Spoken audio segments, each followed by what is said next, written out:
Thank you. I'm exhausted so far. We've still got 2 fights to go. The biggest 2 fights on the card, of course, this one, the Undisputed World Lightweight Championship, the rematch from the 2012 London Olympics between Katie Taylor and Natasha-Jonas. Welcome to the teams, Joe. Welcome back again. And Ross, good to see you again. Joe, I'll start with you. The first thing, I'll say it, you said to me this morning, I came over, and you said, I'm telling you now, we're winning on Saturday. You're confident, you're excited, you really believe Natasha-Jonas will make history on Saturday night.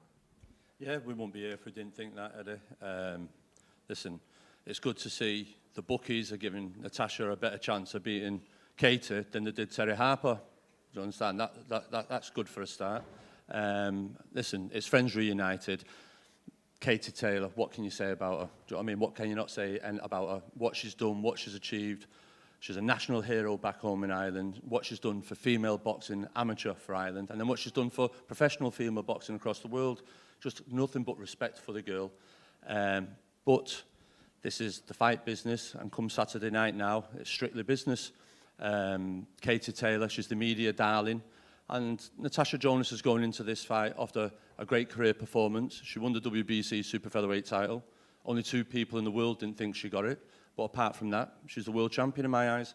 So we've got Natasha-Jonas now moving up to lightweight, and here she is now taking on what people are describing as the greatest all-time female fighter.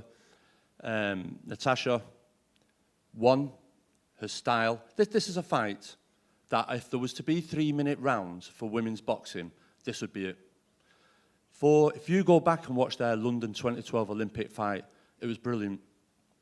But to show how much both of them have improved since then would have been better in a 12-2s or a 10-3s contest, because for 10-2s, we've got to cut short the fight, and we're going to shortchange the pundits of seeing how quality these 2 fighters really are. We've got a 10-round sprint here, and we're seeing that with Natasha's Fight of the Year, Ring Magazine Fight of the Year last year with Terry Harper.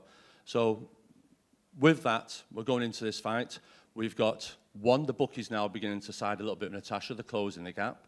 The judges are going to have to come and do what they're to do. They're not to be here in order of you, Eddie, in order of Matchroom, in order of the event. They come here and score what's happening in the ring. Sky and the broadcasters have got to commentate on punches landed, not where they're from or what's going around. And I think sometimes too much is said when they're trying to commentate, like radio presenters. They've got to talk about what's happening in front of them. And sometimes nothing said's better. And I think let the action prevail. That'll talk everything else. Natasha-Jonas is a strong live underdog. I'm telling you now, Katie Taylor, whether she wants to say it or not, this will be the hardest and most disciplined training camp she's ever had for any of her fighters, because she knows the serious threat Natasha-Jonas brings. Whether she wants to agree with me or not, that's up to Katie. But I'm telling you now, with the sparring that she's brought in good Americans, Troy Anderson Jr., great kid on the amateur setup over there. They're absolutely training. They know the threat. Katie knows. So what we want in this fight is fairness by the judges, and we want the commentary to score on what's seen. Listen, I can't bad word Katie. She's absolutely fantastic. But what I'm going to say on the night, if everyone does their jobs, including me, and do the job, and Natasha does their job, I'm telling you now, we're going to have a new undisputed world champion come Sunday morning. You said some very nice things about Katie. You have said in the media, you know, just your opinion, that you feel that she's been hurt in fights. You know, she doesn't have the same legs anymore. She's not as fresh as she was. Do you think this is the right time for Natasha-Jonas? You think that do you feel that Katie Taylor's on the slide in the pro ranks? Is that what you're saying? Listen, Katie Taylor had an extensive amateur career, and near the back end of her amateur career, listen, she had a few losses that Katie Taylor 3-4 years ago wouldn't have lost them fights. She's turned professional. Now, in the last few years, you can argue everybody, apart from a number of people, thought she lost in New York. We were there that night with Callum Smith. She's then come back, and then she's done the rematch with the Finn Pursoon, a lot closer than what people were saying it was. It was a hard fight. Katie's had an awful lot of hard fights of late, distance fights, and you know and I know, and this is what we're dealing with. I'm not talking bad at Katie because she's a media darling. I'm not talking bad and anything else. But if this was just a normal male fighter who people would think, Joe, what, has just gone to the peak and is just beginning to show signs, we'd be saying it, but no one wants to say it. But when you sit and study, you see things. Now, Katie Taylor against Finn Pursoon, round 3, she got buzzed with a shot, but no one picked it up. She got buzzed in another round against Christina Leonardo. But when you sit and watch and study intensively, there's things now. Keita, like I say, is a great fighter, but we've done our homework. We've got opportunity. I said to Keita has trained like a demon for Natasha, and we've got to see the best Katie Taylor we've seen for a long while, all right? But you've got to see the best Taylor-Jonas. The Taylor-Jonas now would stop the Taylor-Jonas that fought Terry Harper. So this is it. We're coming, and all I'm got to say is sit back, not much to say, enjoy your popcorn. Well, not much, we say not much to say. Yeah, You've done 10 minutes straight. No, but what I'm saying is, I'm trying to say the point is education. Well, much more to say. No, not much more. Yeah, not much to say. But listen, sit back, enjoy your popcorn, and enjoy what it is. It's the biggest female fight for UK and Ireland that there's ever been, and we're privileged to be part of it and to be able to see this event. I think it would never happen. I have to thank Brian Peters, obviously, for giving, and Team Taylor, for giving Natasha the opportunity. And we thank you for that. And like I say, we'll roll on to Saturday night now. Thank you, Joe. Natasha, before we come to you, Ross, over to you. On the slide, I mean, you know, the toughest camp so far, you know the risks. I mean, this is a tough fight for you guys, but fully confident going into Saturday. I don't think I could compete with that long spiel, but we're just here to win the fight. We train hard for every fight. This is Katie's 12th world title fight. It's their 12th fight period, so every fight's a big fight. So we're coming to win. We're here to win Saturday.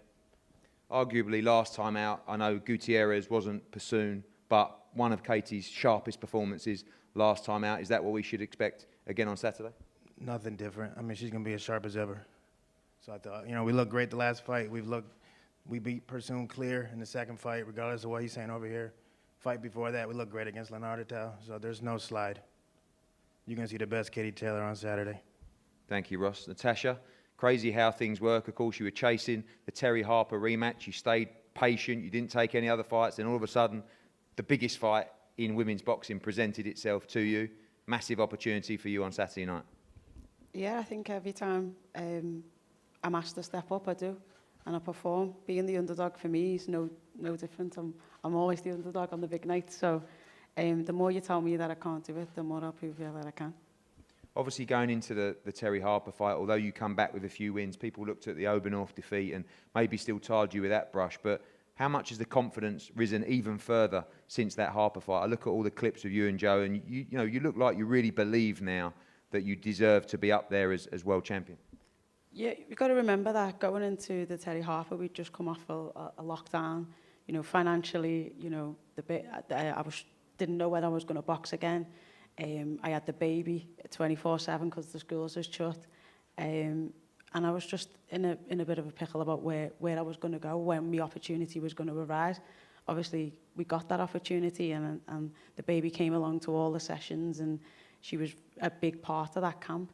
And yeah, it was just great to be back, and I was starting from down the mountain kind of thing, mentally, physically, emotionally, and now I'm not there. After the Terry Harper, I'm at the top of the mountain, and I'm progressing up. I'm not starting from the low place that I was, building myself up to the Terry Harper fight. I'm starting at the Terry Harper and building myself up on that. My stats show it, you know, me body mechanics show it, my times, my weight, everything says that I'm well better than I was for the Harper camp, and I know I had to be there. When you envisage this fight, when you think about this fight, how do you see it playing out? Do you believe you win this fight by stoppage? Is that how it plays out in your mind? I know that you say, you know, any means necessary, but I know that Joe feels that you can stop Katie Taylor on Saturday night. Yeah, I think in boxing, you know, one punch changes everything, and I do believe I have power.